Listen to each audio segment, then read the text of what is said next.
Okay, everyone, let's get the show on the road. We can all take a seat, and we will have Leo Villas and I'm going to come up and do the invocation and our pledge.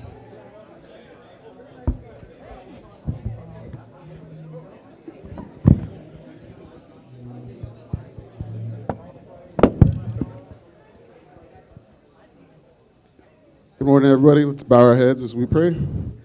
Dear Lord, I'd like to pray for all of those going through turmoil right now that are in war-torn areas, for those suffering through the homeless crisis. Pray for our political leadership that we don't approach a shutdown this weekend. And also like to pray for our fellow Rotarians and our club that we have a productive meeting today and a great weekend. Amen. Now for the Pledge of Allegiance. Pledge allegiance to the flag of the United States of America and to the republic for which it stands, one nation under God, indivisible, with liberty and justice for all. Now for the national anthem.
Thank you, Leo. And now we'd like to ask any requests for Happy Bucks. Any Happy Bucks? And yep. Oh, there you go. Oh, he's got it. Go ahead. Oh, good. Any Happy Bucks? Happy Bucks. Going once. Over here. Oh, going over here. Thank you. I have both a joy and a concern this morning to share with you, if you would please so allow me. My youngest daughter, Shali, and her husband, Brock, delivered their fourth child last Thursday at Presbyterian Hospital here.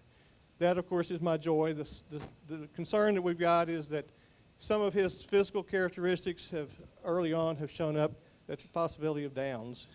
And so we're going through testing right now for that, and it'll be another week or so before we really have results. But I would appreciate you your praying for Jack Allen. Thank you, Fred. Thank you, Fred. I have a quick Happy Bucks just because I'm so happy that Alan Wynn is in our presence today.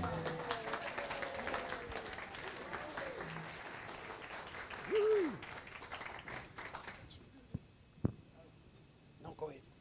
Oh, I'm very happy.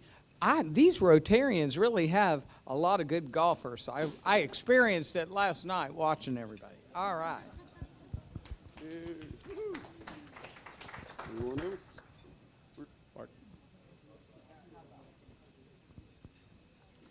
Well, today is my lovely wife's birthday, so and in addition to that, we always go to the state fair, and it happens opening night is tonight on her actual birthday. And my son is going camping, so we actually have a weekend together.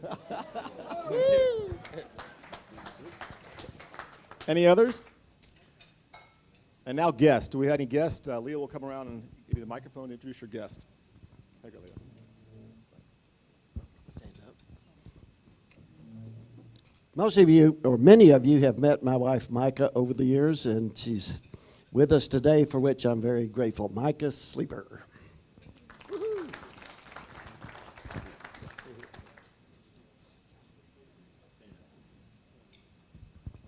This is my guest, Stoney Thomas, my son from Longview. Thank you. Thank you. But, Oh, no. any others? Okay. Thank you. Thanks, Leo. And now our marketplace advertiser, Mary Bishop, will come up and speak to this. Okay, thank you, thank you.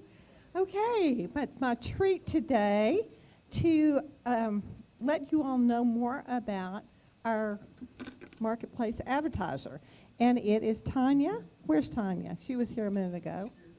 Oh, you've got to stand up. That's a rule. Okay. Now you can locate her. Can you believe that she was in the Army for 10 years? Did you know that? How many people knew she was in the Army for 10 years? And we were so lucky in Park Cities that she transitioned to us because she's been a Rotarian for 9 years, and 8 of those years she's headed up the tree lighting, which is this year going to be after the Thanksgiving, Sunday of Thanksgiving, and there's going to be an extra special thing this year.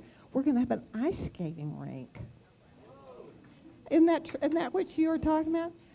It is one of my favorite things to do and take my grandchildren. Now, one of the secrets is you go kind of towards the end and sign up online for the later, because the tree lighting is actually as it gets dark. My grandkids love it. I know I've talked to several of you who have children, and it's a wonderful way to begin to be a part of the club. All right, so what's the marketplace? Health and wellness is one of her, and she's anti-smoking. She does legislation in Austin to prevent some of the harmful legislation, and particularly is involved in trying to legislate against vaping, the flavored vaping that is so addictive. What she does for a living is State Farm with Brent Cooper, who's very active in Park Cities, raised his kids in Park Cities. The whole group, Brent is above 70s in Preston Center, and he's been a part of the community for 1987. So if you need some really high quality help with your insurance, they do just about everything. So they are there to help you. And what else? I think I've covered all the big part, but I want to thank you for your service to our nation as a Army veteran.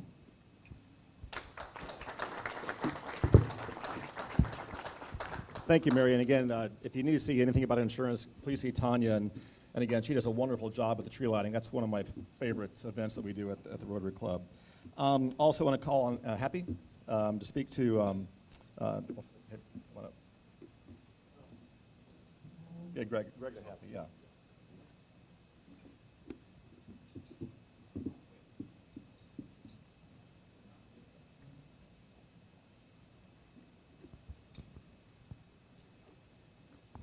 Thank you, President Jeff.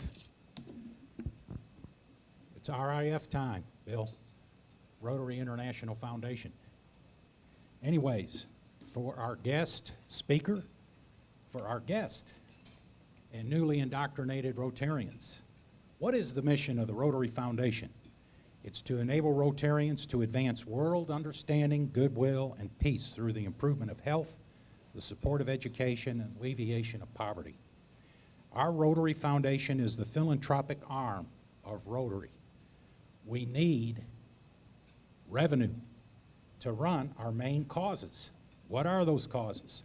Promoting peace, fighting disease, most notably polio, providing clean water, sanitation, and hygiene, saving mothers and children, supporting education, growing local economies, and protecting the environment.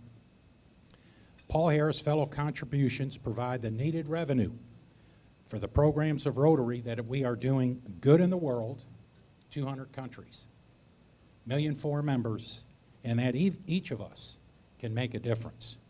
Today, past President Happy Franklin. Did you all know she was past president of not one but 2 Rotary clubs?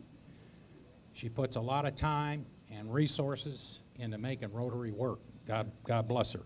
But today, Happy has the honor and pleasure of recognizing a fellow Rotarian with a Paul Harris Fellow. President Happy.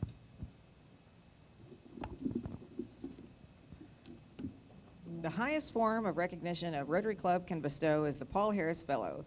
It is presented to a Rotarian or a member of the community who has made an outstanding contribution to the community, or as a tribute to a person whose life demonstrates a shared purpose with the objectives of the Rotary Foundation. Today I have the honor and distinct pleasure of recognizing my good friend Siobhan Abraham as a Paul Harris Fellow. Please come forward.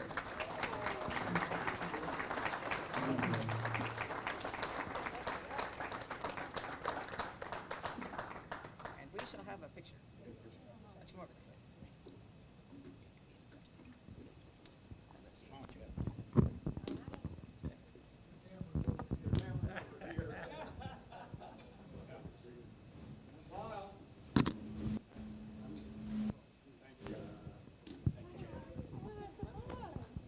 Thanks, everyone.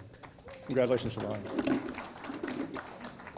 And now a few announcements, and we'll get on to our program. We still need a few more volunteers for tomorrow's foot care clinic, so see Holly if you have an interest in that. It starts at 9 o'clock tomorrow at the Austin Street Shelter. I'll be there. It should be a lot of fun, guys. Looking forward to it. Again, this is going to be a continuing annual event we're going to be doing, and Austin Street will probably become one of our collaborative partners, clearly, as what we're doing.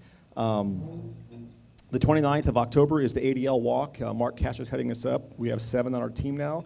The early registration ends on October 2nd, so please sign up if you have an interest in doing this. We have a good team already. And then November 6th is our next programming meeting at the Park Cities YMCA at 6 o'clock, from 6:30 actually to 8. And Richard Stanford and Jeff Brady are the ones heading this up again because they're our program chairs. And now I'd like to have Alyssa come up and we'll do the drawing for our raffle. So. Oh, packing day. Did I miss that? Uh-oh, Susan, come up here. I'm sorry. I'm always getting ahead of myself. This is important. Everything's important, but we are, as you know, a community partner with the North Texas Food Bank. Just this year alone, in 2023, North Texas Food Bank has provided 400 million meals. That's incredible for seniors, children, families, and individuals. So we've got 25 that have signed up. We've got 14 slots more. Bring your family, any children above 12 or older, and come see us on October 14th and serve your other fellow Rotarians. Thank you. Thank you, Susan. Actually, Happy has a guest that she wanted to introduce, which we missed earlier on, so let Happy introduce.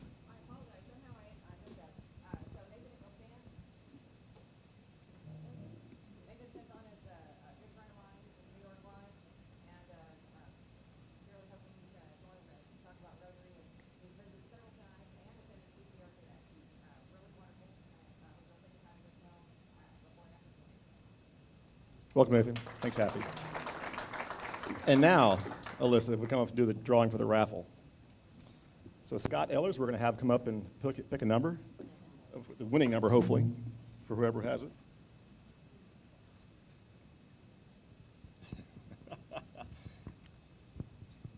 If you want to, you can just yell out the last 4 digits, because that's all we need. The last 4 digits. Hold them very loud. 3582. 3582. 3. Oh, John. Whoa.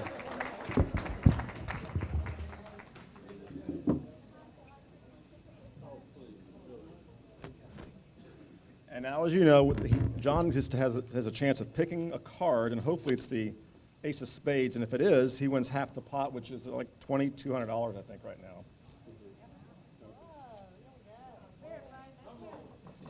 It's verified. 6 of diamonds. That is your gift. I've wondered about that. I'll double check. Thank you.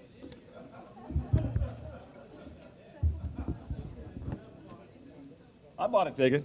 I didn't win. And now we're going to have Bill Sleeper come up and present our program for the day.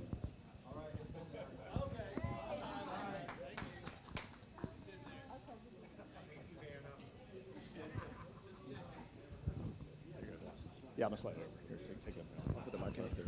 Okay.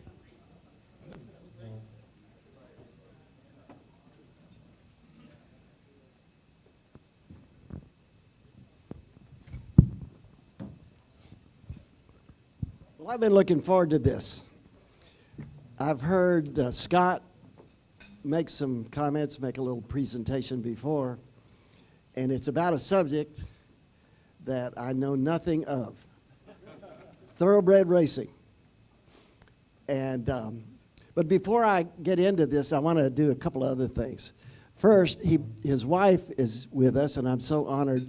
Sean Ehlers is the way. Stand up, Sean. Let's give everybody a chance to see you. Now, Scott has been in the business for a long time, but one of the smartest things he did in his personal life is to marry our daughter. Oh, yes, they've been married about, what, 5 or 6 years, and we're glad to have him in the family, and he's one of those sons-in-law you're glad to have, you know what I mean?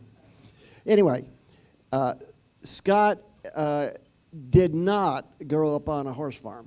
He did not grow up like a lot of little kids wanting a horse. But his entry into the world of horses, I think, is a real interesting story. So, would you please welcome Scott Ehlers.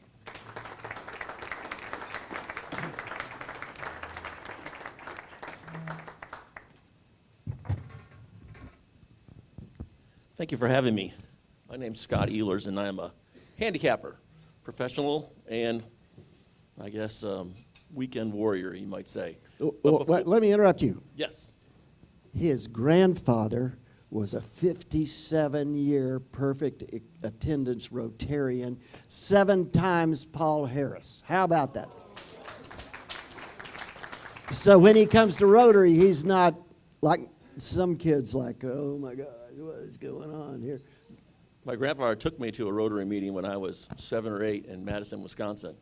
And I remember it because it was this huge room with all these people. And everybody kept coming up to my grandfather and talking to him and asking him this and asking him that. And I said to myself, you know, I think my grandfather was kind of a big deal. He loved Rotary. 57 years, he had 100% attendance. And from when I called his chapter in Madison to get some background information on my grandfather, they said that's when he accomplished that goal was when it was a little harder to make up a meeting. You only had basically 7 days to make up a meeting. And he liked to travel. So over 57 years, he has a slew of stories of him making meetings from California to Florida to the Keys. And he always had 2 that I thought were particularly interesting. So we're just going to mention them fairly quickly. And then Bill's just going to ask me horse racing questions. I'm sure if anybody else, when we're near the end, if they have a horse racing question or a story they'd like to share, we'd like to hear it. But as far as my grandfather, he was in South Florida, where I grew up, and he had to make up a meeting, and we were in the Keys. And he knew that there was a meeting in the Keys, a particular key. He went there, he got there, sign out front said, Rotary meeting. He went inside, oh, we're sorry, it's been changed. Been changed, yeah, it's the key north of us. That's where we've moved it to. Well, it's 45 minutes. Well, now he's a little late, you know, and this is the last day he can make up his meeting, so either make this meeting or there goes the streak. So he gets there, and as he gets there, it's on a small cruise ship. The cruise ship is leaving the dock. And he is standing there heartbroken. And a gentleman says, you know, why so glum? And he says, I'm a Rotarian. I have to be on that ship. And the gentleman says, well, I have a boat. I said, I can take you out there, but a ship like that's not going to stop for us, but I'll get you close. And you can jump from my boat to the ship.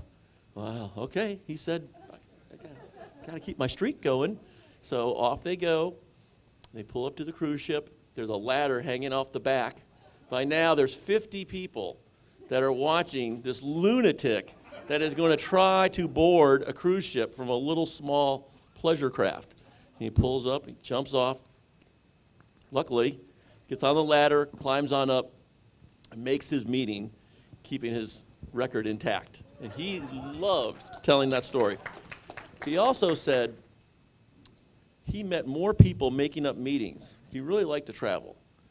And he went to a meeting 3 weeks in a row in Fort Lauderdale, where my parents lived. And they started the meeting with Wisconsin, the piano player. Well, my grandfather, Madison, Wisconsin, he went to University of Wisconsin. He just thought that was fantastic. Second week, third week, finally went up to the piano player and said, well, I really appreciate you playing On Wisconsin for me. And he says, oh, that's just my favorite song. So you grew up in Florida, but you made it to Texas. My parents, well, my mom moved us to Texas in the 6th grade. 6th grade. And I was a Dolphins fan, surrounded by Cowboy fans. So do you all realize, as a very avid Dolphins fan, that Scott has gone you two see, and guess what? You're a cheerleader They for the Miami won, Dolphins. having Really? put 70 points on the board. 70 points. So anyway, Scott's in heaven for that. You came to Texas, 6th grade, and you went to Stephen F. Austin. Would you figure out how you got from there to horse racing? Okay. I was between classes, and my fraternity, I was new, and we always liked to hang out in a little spot. And this was at Stephen F. Austin in Nacogdoches. And a friend of mine says, well, somebody in the fraternity, I didn't really know him that well. He says, I'm going to Louisiana Downs. It's about a 2-hour drive. Does anybody want to go with us? I was like, yeah, I'll go. I've never been to a racetrack before. I was a sophomore in college. So I'll drive to Louisiana Downs. I said, how does this work? A lot of people probably have that question. How does horse racing work? Who gets paid what? How do you figure this and that? Bottom line is the racetrack keeps a percentage of every bet. Everything else is put into a pool, which is shared among people holding winning tickets. It's that simple. And so I looked around, all these people at Louisiana Downs, and I said, so all I have to do is be smarter than these people? And he says, yeah, basically. And I said, well, famous last words, how hard can that be? So from that point on, I asked my friend, well, how often do you go? He's like, I try to go once a week. It's 2 hours there, 2 hours back. Who do you go with? Well, sometimes somebody in the fraternity will go with me, but 90% of the time I go by myself. Oh, by yourself? I couldn't believe somebody would drive 2 hours to go to the races and 2 hours back. I said, listen, next time you go, I'll go with you. And I started going with him every time he went. And we just had a ball. I mean, we had no money to wager. I think I would go there with $15 in my pocket, which was 1987. And this is before racing started in Texas. So that was actually the nearest racetrack to Nacogdoches. Now it's a little bit different. There's actually 4 or 5 racetracks in Texas. So fast forward, I'm working for Blockbuster Video in Hawaii. And the same friend calls me up and says, I know what we're going to do. What we're going to do? What we're going to do with what? We can get a college degree in horse racing. I was like, oh, come on. He's like, sure, there's 2 programs. University of Arizona, University of Kentucky, 4-year bachelor. For them, for University of Arizona, is Bachelor of Science in Agriculture with an emphasis in the racetrack industry program. And University of Kentucky was more hands-on. Both of them taught the basics of anatomy and horse racing, but Kentucky was more on the animal side, and Arizona was more on the business side. So I packed up. I moved to Lubbock, Texas for a year. The windiest city on earth is Lubbock, Texas. It is not Chicago. Has anybody lived in Lubbock? If anybody has lived in Lubbock, they know. It's the windiest place in the world. Well, he was getting his master's. So I lived with him for 1 year so that we could go to the racetrack industry program at University of Arizona together. That's what we did. Graduated from there, and from there I got a job working for the Daily Racing Form, which is the horse racing Bible or the horse racing newspaper. So that's how I ended up getting into horse racing. Well, let's start getting into the weeds here. On your table, there may be only 1 or 2 copies, is an excerpt from one race in the racing form, which has lots of races, right? Sure. And it has a wealth of information and it's written in Mandarin Chinese. I wonder if Scott, if you could kind of look around that piece of paper. You still have yours? No, I don't. Oh, okay. I wrote it, so I still remember it. But yes, this is called a race chart. This used to appear in all major newspapers. Well, remember when newspapers used to have box scores and sports pages? This was as prominent as anything in a lot of parts of the country. And so you would see this. This is a summation of the horse race. And believe it or not, there are people that can handicap. And handicapping is just the whole process of deciding who you're going to wager on or what kind of wager you want to make. And most people will have a daily racing form or they'll have a program. Both of them have horse racing information. The racing form just has a lot more information.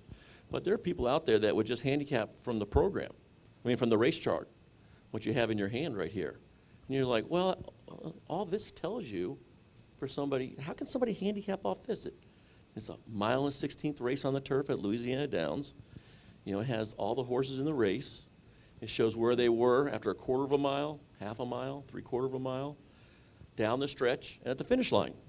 And it has what their odds are and so forth. So how can that be an advantage for somebody going forward?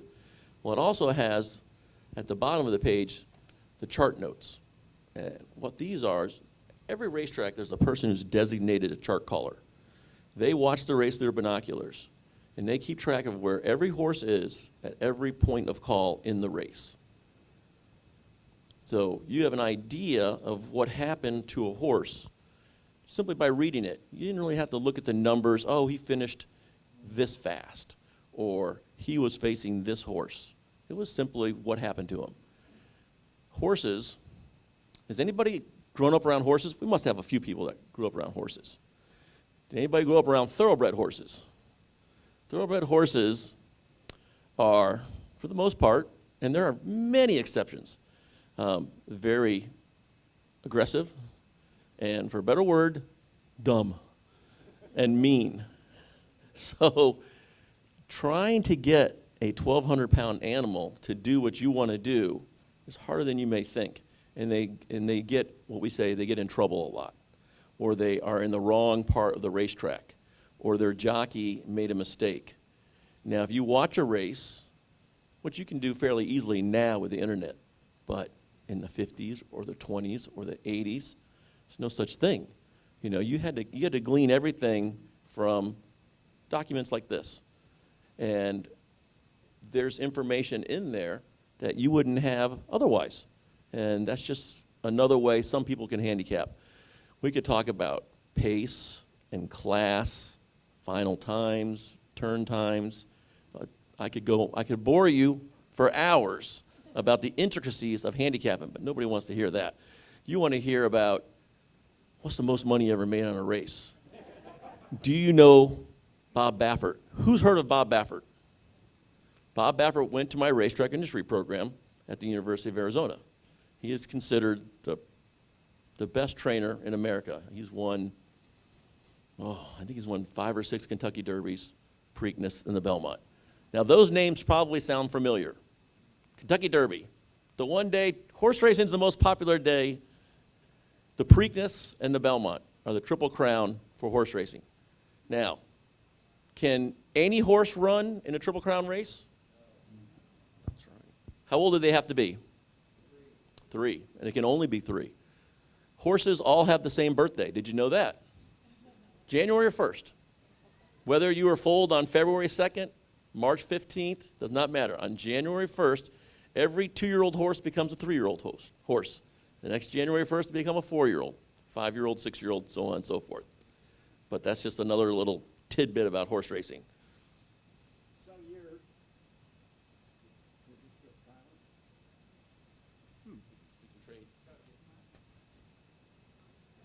Here comes technical assistance. No, you didn't turn it off. I'll turn it off and back on to see if Here you go. Okay. Thank you, genius. So part of the handicap process is to see which horse you think is competitive against the other horses. not necessarily the fastest horse ever, but can he beat everybody else? Well, that's only part of it. The most important part is, what are the odds of your horse? If you have a horse that's 10 to 1, well, if you think he's greater than a 10% chance to win that race, in the long run, you'll be a winner. If your horse is 2 to 1, he better win half the time. So horse racing is not necessarily deciding who you think is the fastest horse. Fastest horse, or let me back up a little bit. In every horse race, somebody's going to be made the favorite when you bet just to win. And there's lots of different win, place, show, exacta, trifecta, but everybody understands win. If you win, you cash your ticket. You win. So as far as how important it is to just pick a winner, sure. If you're just going for one day, you want to pick as many winners as you can. But if you want to make money, you have to have the horses that aren't the favorite. Because there's a favorite in every race. Every race there's going to be a favorite. What percentage do we think the favorite wins a horse race? Do we think it's 1 out of 10? What do we think it is? This guy looks like he has the answer. That's a very good guess. It's 33% historically. Now it's a little bit higher because horse racing has been in decline for a while, and there's just not as many horses in every race. You know, if you go out to the Lone Star, if you go to Louisiana Downs, or if you go to some of these other places, you know, some races only have 6 or 8 horses. Therefore, the favorite's going to win a little bit more. The percentage is now 37, 38%. If you go to Lone Star, the winning percentage is often, for many meets, over 40%. But, you know, if you bet the favorite, sure, you'll win more. I'm sorry, you'll cash more tickets, but you'll lose more in the long run if you're simply in it to make money. And the ability to make money just betting horses is so small, and the time and effort it would be required, you would be making less than minimum wage. But so many people love it. It's you know, if you love what you do and you can make a little money on it, that's great. But you know, the main thing to remember when you go to the horse races is to have fun. That's the absolute, and always, well, I should say the top priority is the safety of the horse. And every racetrack in the country, no matter what you read, some of the PETA people don't really like horse racing right now, but that's their absolute #1 priority is the safety of the horses, and therefore the safety of the jockeys. On a side note, anybody want to guess what a jockey weighs for a typical horse race? 180 pounds? Oh, 108. 80. It's about 115 to 120 pounds. Yeah. If you're a new jockey and you have not won a certain amount of races, you get a weight allowance. So until you win, I think it's your first 10 races or 7 races, you're actually allowed to carry 10 pounds less than the other jockeys. Now, most horses weigh between 800 and 1,200 pounds. You wouldn't think 8 or 10 pounds makes a difference, but it actually does. And we could go into the reasons why, but it's an advantage at the start of the race. And the start of the race is So Scott, you take this data here and massage it and study it and then publish your favorites. Yes. Handicapped favorites. Yes, I write the analysis for different racetracks across the country.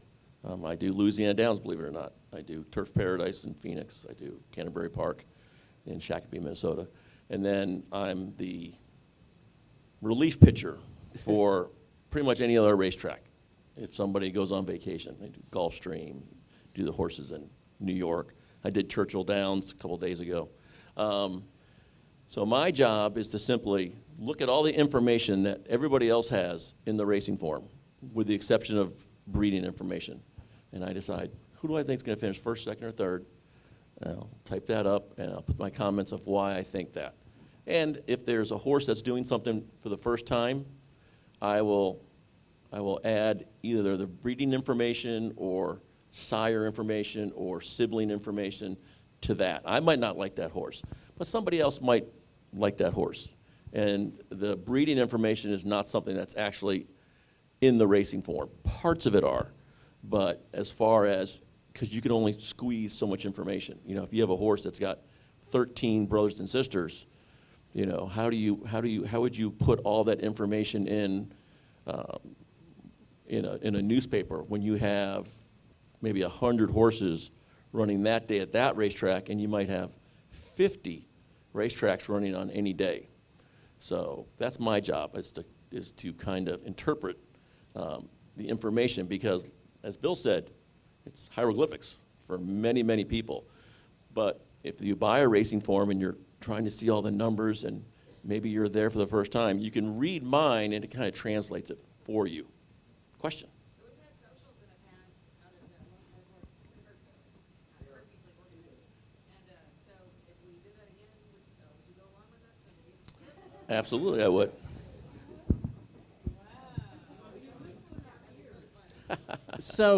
So you don't spend much time seeing what jockey has the prettiest silks. No, I leave that to my but wife. I've known people who do. And I was on a trip with Norm Hitzkus. I know Norm. And very nice.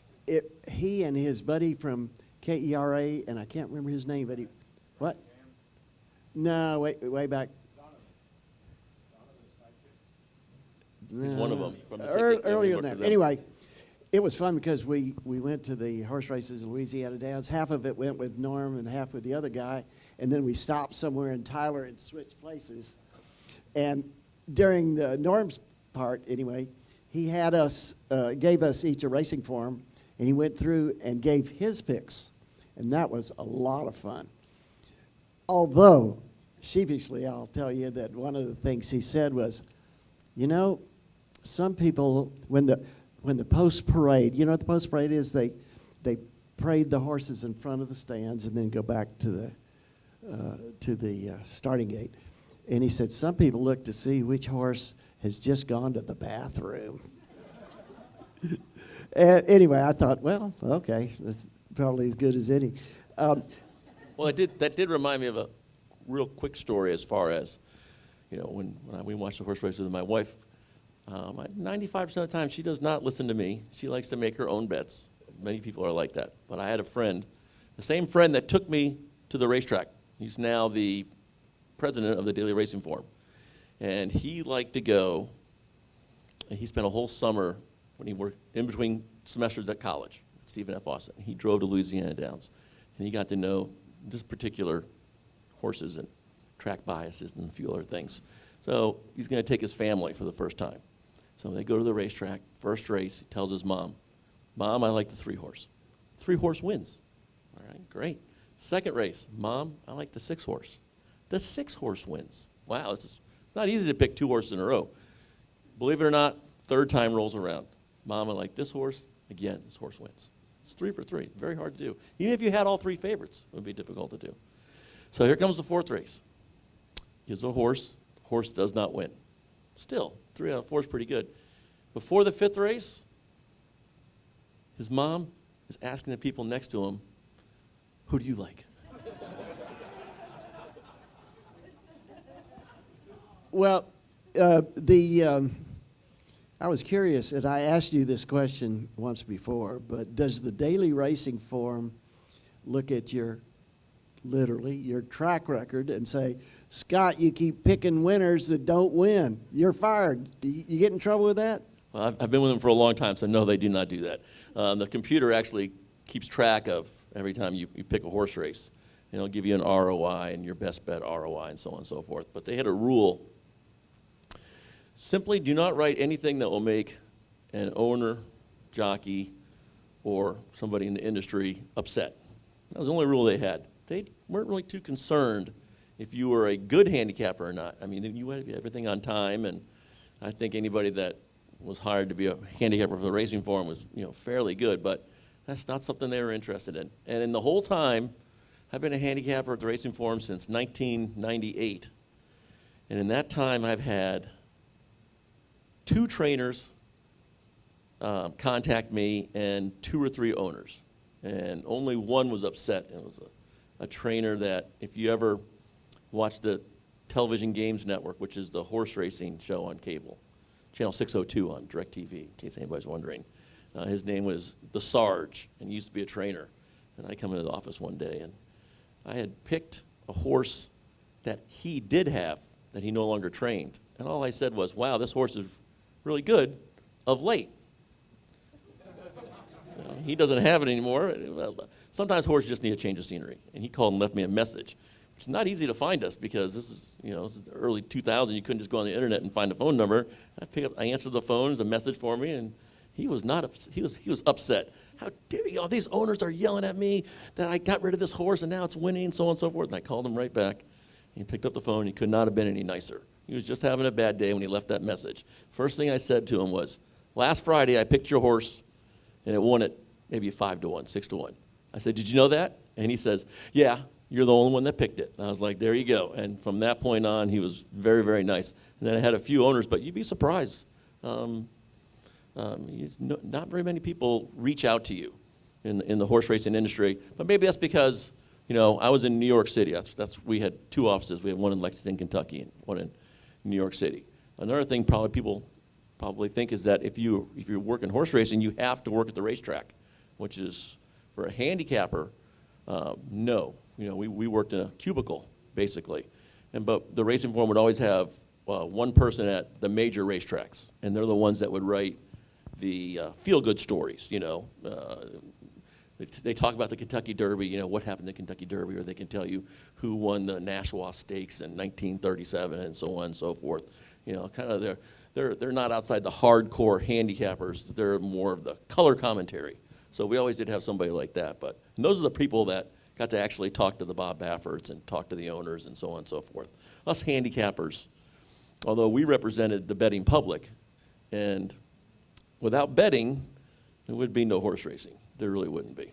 Let's go on to the horses themselves. I know you've not been a trainer or a breeder, but you have been around the horses. And it would give me a little personality profile of thoroughbreds. Every year at my racetrack program at the University of Arizona, before you graduate, you had to do an internship. And so basically, you would pick a racetrack that you were interested in, and you would go spend the summer there. Well, I liked Hollywood Park, which was in Los Angeles. And I went 6 months after the riots that they had there. I have a couple stories about that, but we don't have time.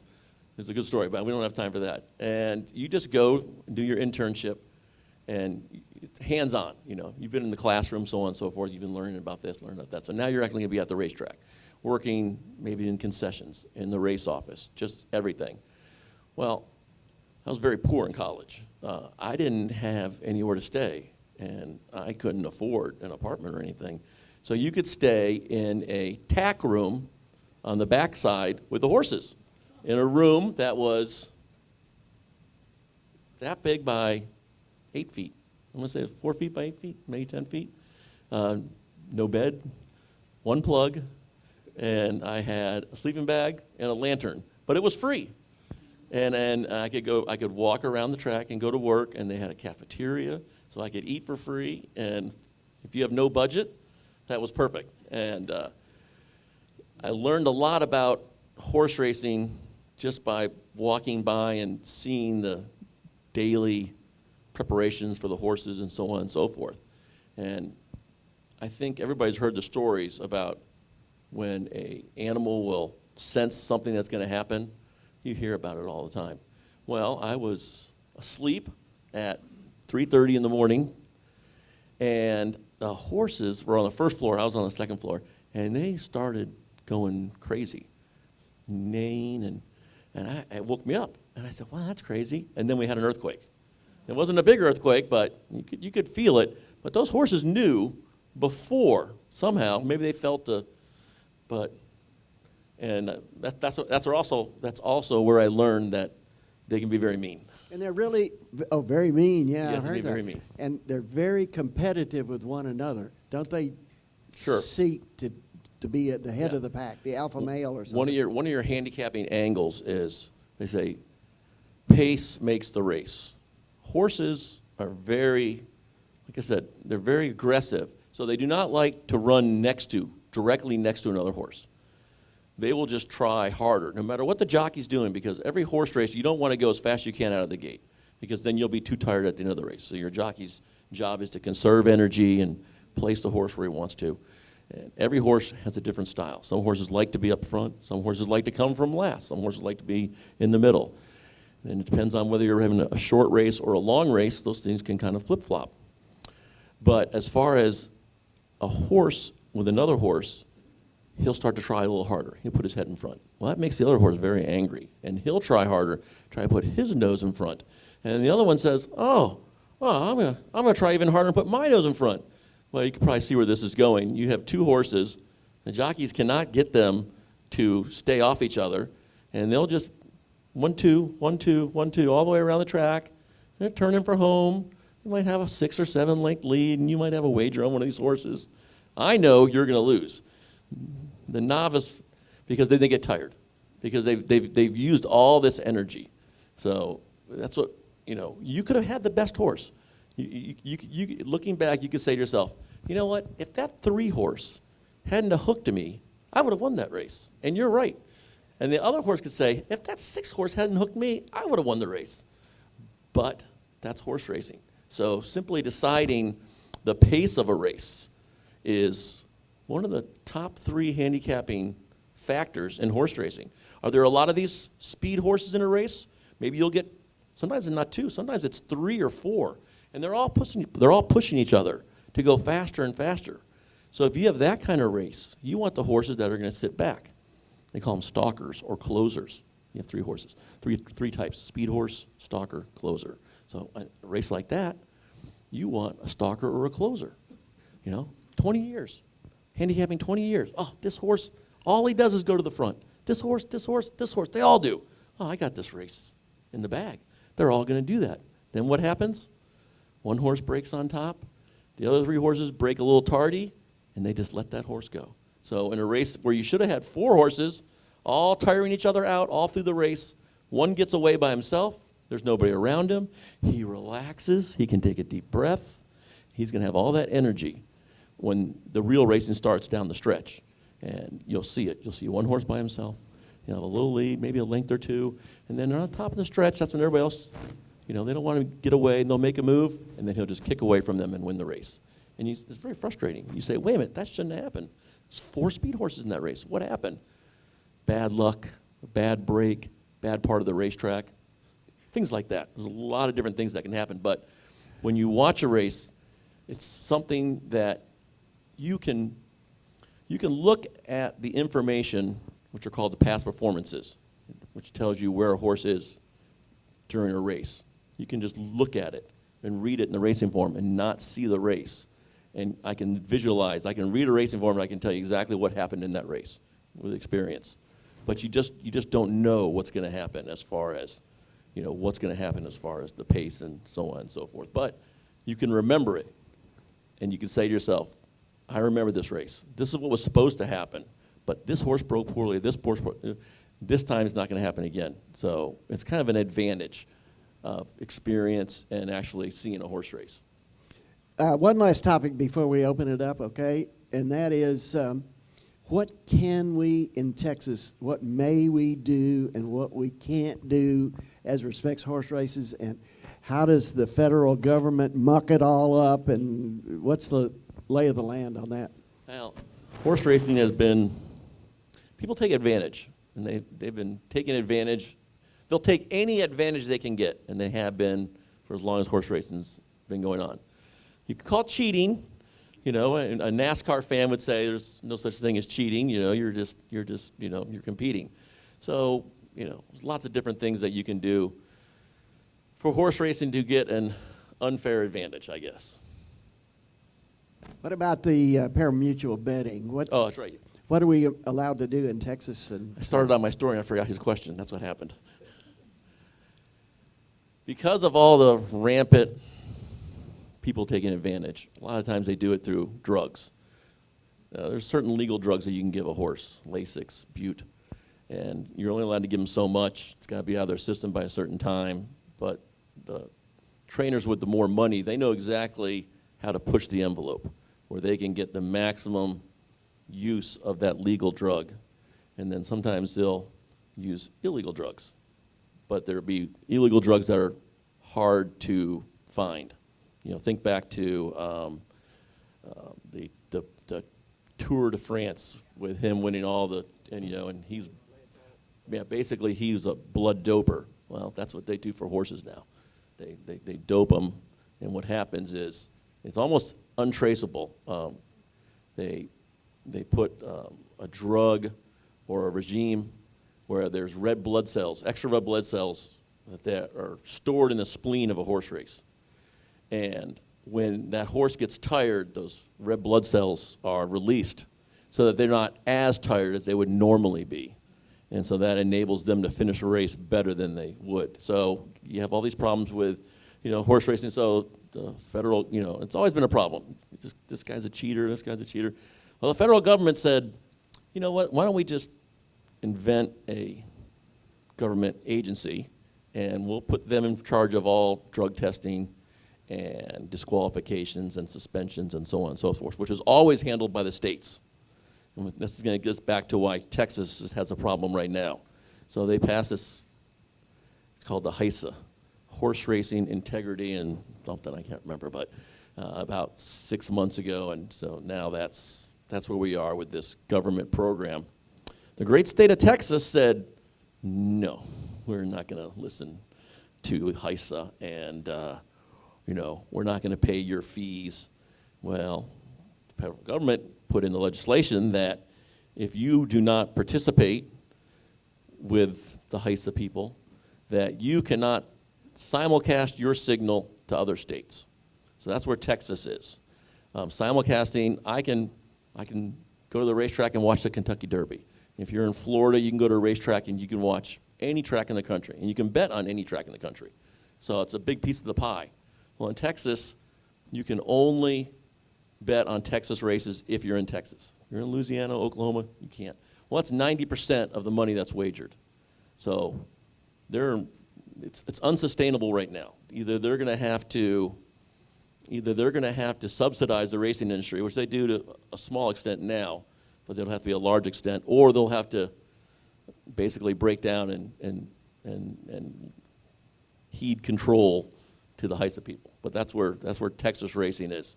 And it's too bad, though, because Lone Star, which is a beautiful racetrack they built about 20 years ago, their racing was subpar till about 4 or 5 years ago. The state passed a law that a small percentage of anything horse-related, saddle, stirrup, reins, they're going to take a very, very small percentage and they're going to put it in a special fund and they're going to give it to the horses. So that the money that they run for, the purses. Well, that increased the money that you could run for, and therefore increased the level of quality at the Texas tracks went way up. Well, as the quality went up, more people wanted to wager. More people around the country wanted to wager on it. So they were really starting to get better at Lone Star.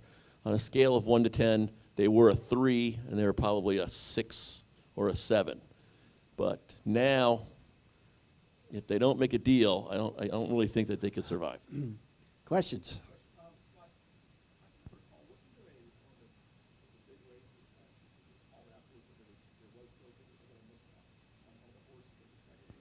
Repeat the question. Yeah, his question was, wasn't there a case of a drug overdose, not overdose, yes, a problem, yes, and a horse was disqualified, but he was disqualified after the horse races were done for that day, where every winner of every horse is checked.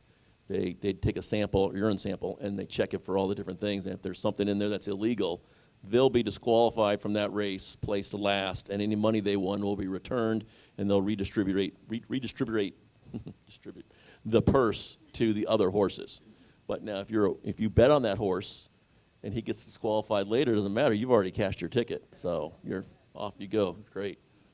I know we're about out of time, but I'm fascinated by this, and I'm not connected to the industry. There's probably not many of us here who are. What's happening from your perspective, industry-wide? Is it growing? No. Attendance dropping? Yes. Is it growing in some places but dropping in others? It's strong in some areas. In Kentucky, it's very, very strong because their breeding industry is number one, without a doubt. So they've got the really big owners, and they've got the Churchill Downs. No, they're down every year. and less horses are being bred because 90% of horses lose money. John Morlock's about to burst. John, I know you're about to burst. What do you do with the bowling races? Well, if you're at the racetrack, you can bet any track in the country. Well, you could until this last year with the HISA thing, where you can still wager on other races. So if you want to, in between your races at Lone Star, there's probably about 20 tracks you could bet on if you want to. There's a race going off every minute or two. Okay, I'm second that question. What male versus female horses? Who has the advantage? Yes. Horses start racing at the age of 2. From the age of 2 to 3, they're fairly equal. After they turn 3, the males have a very big advantage. In fact, you'll rarely see a female horse run against a male horse after the age of 3. Okay, one last question. Valerie here. A lot of people live and die by the odds, and sometimes they change right before the race. That's right.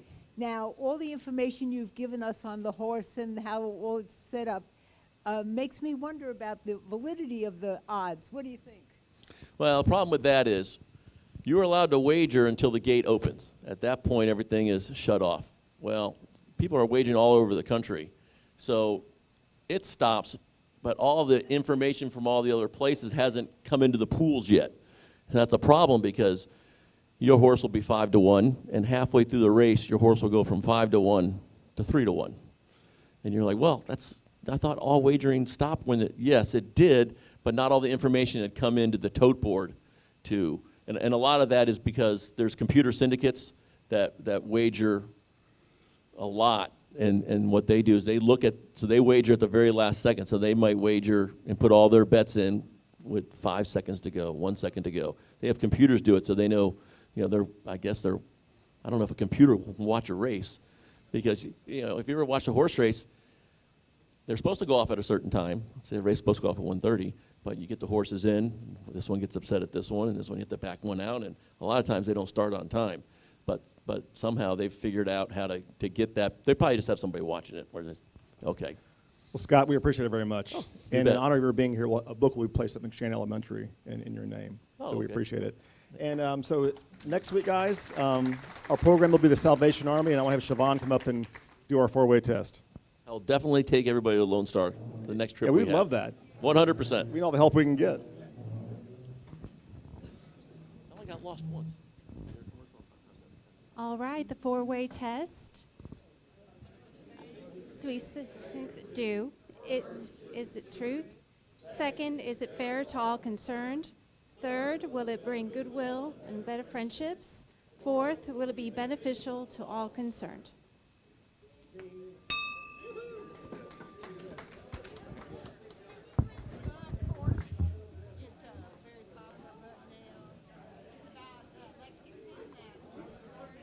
Yeah, well, the racetrack in Lexington is called Just Horse. Michael gave me a book.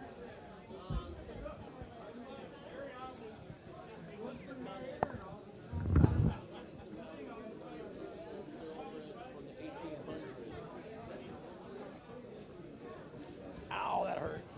Thanks. I didn't break my foot, but it still hurts. Yeah, I'm trying to get it off at 1 o'clock.